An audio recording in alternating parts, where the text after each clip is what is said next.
Se tem uma coisa dos anos 90 e 2000 que realmente deixou saudades, eram aqueles acústicos MTV, onde a MTV trazia as bandas do momento para fazer apresentações ao vivo, sem muitos equipamentos elétricos e muitas vezes com pouquíssimos instrumentos, tipo um estilo bem voz e violão mesmo. Muita gente sempre pediu um show assim do Metallica, por exemplo. Só que hoje em dia é mais fácil a gente ver o Metallica fazendo um cover do Iron Maiden gerado por IA do que ver uma apresentação raizona assim. E isso é engraçado, porque de um lado eu vejo que tem muita gente promovendo quase que uma terceirização de todo o processo de produção musical. E de outro lado tem cada vez mais gente começando a se opor a certos caminhos da IA e optando por valorizar coisas mais naturais. É só entrar num desses vídeos que pegam um artista que já morreu e fazem ele cantar uma música aleatória. Tem sempre muita gente comentando que apesar disso ser incrível, a gente tem que tomar um cuidado com isso aí. Eu mesmo já cheguei a me emocionar vendo uns vídeos do Kurt Cobain cantando música do Chris Cornell. Ou então até aquele vídeo que ficou famoso do Chorão cantando O Sol do Victor Clay, que inclusive o próprio Victor Clay fez esse comentário que reflete esse pensamento. Quando ele diz que por ser fã do Chorão, ele se sente honrado, mas ao mesmo tempo assustado, vendo onde a IA é capaz de chegar quando se trata de música. E aí isso traz um dilema para nossa vida, tanto para quem trabalha com música, quanto para quem simplesmente só aprecia a música. Porque gera as seguintes perguntas: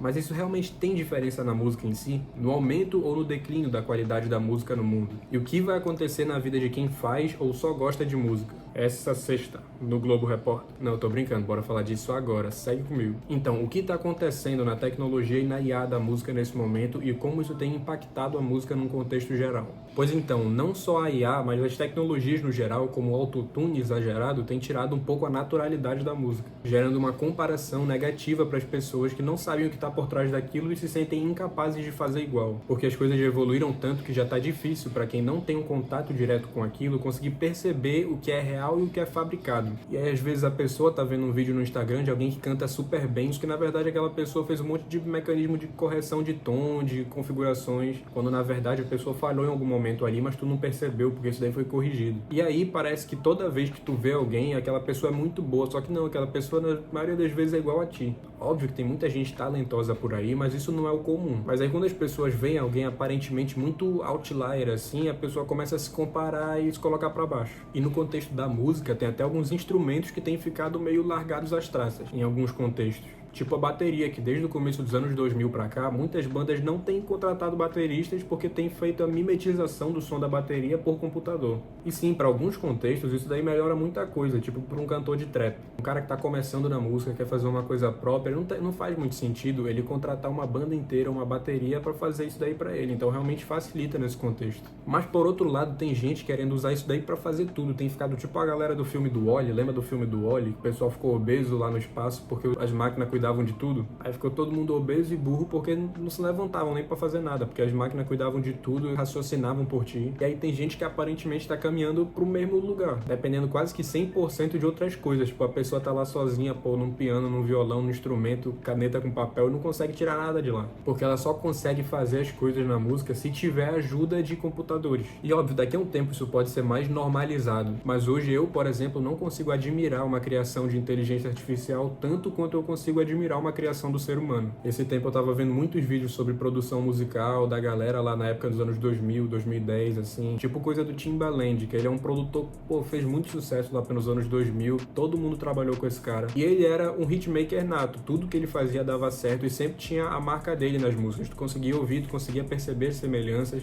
E hoje a gente vê softwares e programas fazendo produções inteiras assim no automático. Só que eu, por exemplo, não consigo achar uma coisa tão boa, tão legal, pelo menos ainda, né? Tipo quando eu comparo com a produção do Timbaland, que eu olhava e eu falava, pô, não, isso daqui o cara é bom demais. E aí é isso, cara, entre uma produção de um artista famoso e uma produção de uma IA, o que tu acha que é mais marcante? Mas, pô, obviamente isso aqui que eu tô falando, mais uma vez, pode mudar daqui a 10 anos, um ano, as coisas podem se normalizar mais, mas eu não consigo deixar de perceber o quanto que a qualidade da música vem meio que decrescendo ou até mudando a definição de o que é qualidade nos últimos anos. Porque hoje, com tanta gente fazendo tudo no automático, parece que não tem uma pessoa que simplesmente fala, pô, agora eu vou fazer um negócio da hora aqui. Aí o cara vai lá manualmente, vai no programa, mexe, que tem um conhecimento de música e vai lá e faz. Não, pô, hoje em dia todo mundo quer ir no automático, quer ir no mais fácil. E muitas das pessoas que produzem música, que trabalham com música, hoje em dia não entendem mais nem o básico de teoria musical, não sabem o que estão fazendo, entendeu? Tipo, só apertam botões. Aí por isso que eu falo, tipo, pode estar diminuindo a qualidade da música, mas por outro lado tá até alternando o significado da palavra qualidade. A gente não sabe mais o que é qualidade, o que não é, qual o parâmetro disso. isso. Ou seja, a gente não consegue mais definir se as coisas estão melhorando ou piorando, já que as definições de qualidade estão mudando, tornando não tão fácil a tarefa de prever futuros cenários. Mas se tem uma coisa que a gente consegue mensurar é a opinião dos seres humanos. Como eu te falei no começo do vídeo, já tem muita gente com uma opinião bem formada sobre a IA na música, e optando por valorizar mais o roots, e o que é feito majoritariamente pelo ser humano, e não por um bot ou um algoritmo. E eu não tô atacando nada, pô, não tô falando que, pô, os algoritmos são os vilões, não, pô. O próprio algoritmo do YouTube aqui, pô, é uma coisa fantástica, que se não tivesse ele, pô, já era o YouTube. Mas então bora falar um pouco sobre como eu chuto que vai ser o cenário da música nos próximos anos. E logo de antemão eu falo que eu não tô aqui pra falar sobre, pô, homem versus máquina, revolução das máquinas, dos robôs, nada assim. Até porque eu acho possível ter uma convivência harmônica, onde o ser humano usa as máquinas como ferramentas e as coisas conseguem, entendeu? Ficar de boa. Mas se o ser humano souber até onde ir. Até os vencedores do prêmio Nobel recente, né, eu não lembro o nome do cara, mas ele é considerado o pai da IA. Ele falou justamente isso, foi um discurso até meio pessimista dele, falando sobre o desenvolvimento das IAs, que o ser humano tem que saber onde frear, tem que ter políticas governamentais. Mas assim, cara, meu objetivo não é julgar essas coisas, meu objetivo é falar que como a gente consegue ter uma certa ideia de como vai ser o futuro, não tem motivos para não investir no acústico, do ser humano. Igual quando, por exemplo, o mercado enxerga uma queda ou aumento no Bitcoin e os investidores já começam a se mobilizar com base nisso. E quando eu falo acústico, não é necessariamente tu ser um artista só estilo voz e violão. Eu uso esse termo mais para simbolizar um contexto onde o ser humano comanda a produção, usando ou não a ajuda da tecnologia, mas sabendo dosar isso. Porque como eu falei, eu já percebo muitas pessoas começando a valorizar essas coisas, então é quase como se fosse o preço do Bitcoin. As pessoas já estão começando a mostrar interesse, logo o valor disso vai começar a subir e o valor do que não está sendo valorizado tende a diminuir. É só tu entrar nessas coisas, como eu falei, pô, um comentário de um vídeo de um cover de IA. Sempre tem pessoas falando, pô, tá bom, olha onde a gente tá indo, bora